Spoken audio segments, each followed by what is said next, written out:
Continuando con el tema sobre el señorío de Cristo, trataremos el estudio sobre 3 clases de personas, que fue el final que pudimos o pude darles a conocer el estudio anterior,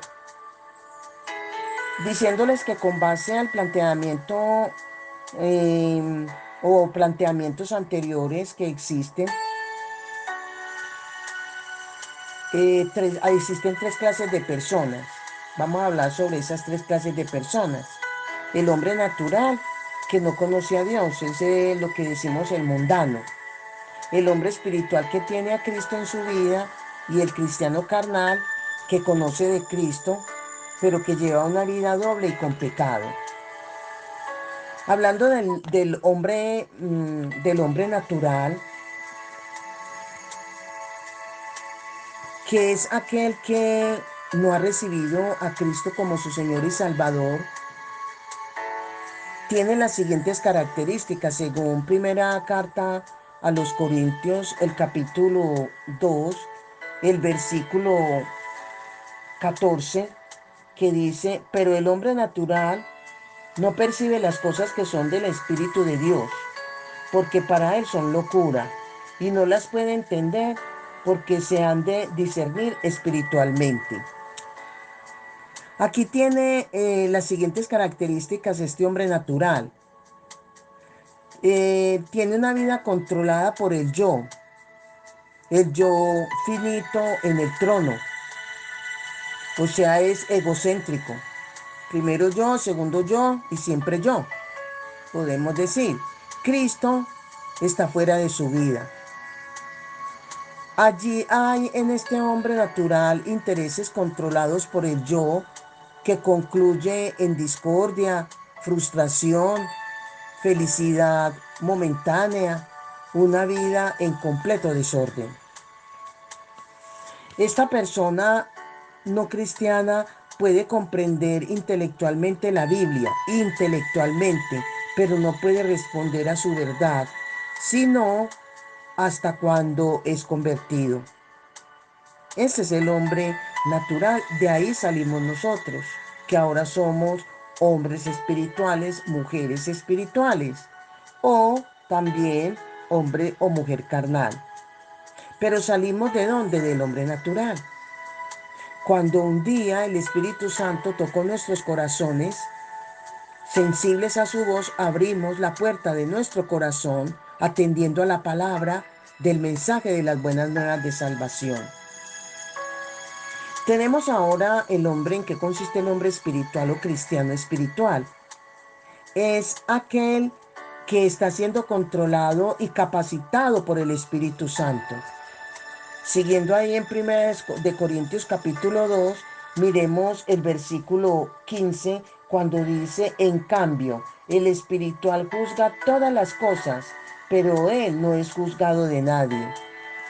También lo vemos ahí en Gálatas, el capítulo 5, el versículo 24, dice: pero los que son de Cristo han crucificado la carne con sus pasiones y deseos. Lo que distingue al hombre espiritual, ¿qué lo distingue? Las siguientes características: una vida controlada por Cristo, Cristo es el trono de su vida, y el yo o el ego es destronado. Hay intereses bajo control de Cristo, lo cual es armónico con el plan de Dios para nuestras vidas. Cuando Cristo toma el control de la vida del cristiano, no significa que esté limitando su personalidad. Él se expresa por medio del creyente en su personalidad, aún con sus peculiaridades, moldeando sobre la marcha muchas de las asperezas que pertenecen del hombre interior, es moldeado por el Espíritu Santo. En cuanto al hombre espiritual, el cristiano guiado por el Espíritu Santo. El cristiano carnal u hombre carnal es aquel que, habiendo recibido a Cristo, sigue confiando en sus propios esfuerzos para vivir la vida cristiana bajo las siguientes características, donde lleva una vida controlada por el yo finito en el trono, sigue ahí. Cristo está destronado en este tipo de persona, aunque dentro de su vida, aún dentro de su vida, Cristo es destronado. Hay intereses controlados por el yo, su vida es controlada por el yo, pero también sus intereses son controlados por el yo, ocasionando frustraciones. El hombre carnal ha aceptado a Cristo como su Salvador, pero no es consistente de lo que es rendir completamente su vida a Él. Cristo vive en algún lugar de su corazón, pero no es el lugar que le corresponde en forma permanente. Y ese reinar de Cristo es a través del Espíritu Santo. Indudablemente el hombre carnal es cristiano. Según primera carta, ahí seguimos, la primera carta a los Corintios, el capítulo 1, el versículo 2, dice: a la iglesia de Dios que está en Corinto, a los santificados en Cristo Jesús, llamados a ser santos, con todos los que en cualquier lugar invocan el nombre de nuestro Señor Jesucristo, Señor de ellos y nuestro. Aquí la vida de este hombre carnal carece de madurez y felicidad. Solución a esta actitud carnal, podemos ir a primera carta de Juan, el capítulo 1, el versículo 9, ahí en primera de Juan, donde debe haber una rendición. Cuando dice: si confesamos nuestros pecados, este versículo se le da a saber al cristiano carnal. Si confesamos nuestros pecados, Él es fiel y justo para perdonar nuestros pecados y limpiarnos de toda maldad. Aquí debe haber una rendición completa. Confesando los pecados, el hombre carnal, de antemano, también ahí en Romanos, el capítulo 12, cómo rendir completamente su vida. El 12:1 dice: así que, hermanos, os ruego por las misericordias de Dios, que presentéis vuestros cuerpos en sacrificio vivo, santo, agradable a Dios, que es vuestro culto racional.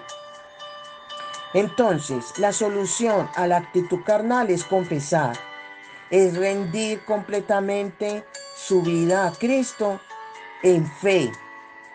Lo vemos ahí en primera de Juan, el capítulo 5, el versículo 14, y 15, cuando dice: y esta es la confianza que tenemos en Él, que si pedimos alguna cosa conforme a su voluntad, Él nos oye. Y si sabemos que Él nos oye en cualquiera cosa que pidamos, sabemos que tenemos las peticiones que le hayamos hecho.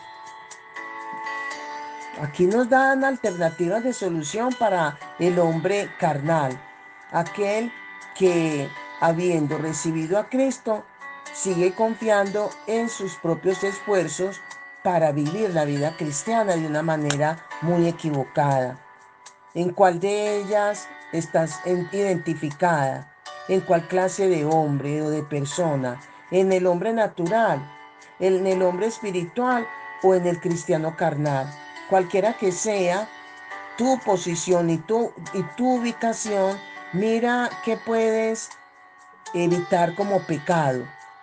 ¿Qué exhortación hace el Señor a través de este estudio para que lo apliques y para que sigas un ejemplo a seguir, o continúes, valga la redundancia, para que lleves un ejemplo a seguir, que es la vida en Cristo Jesús? Amén. Bendiciones, bendiciones.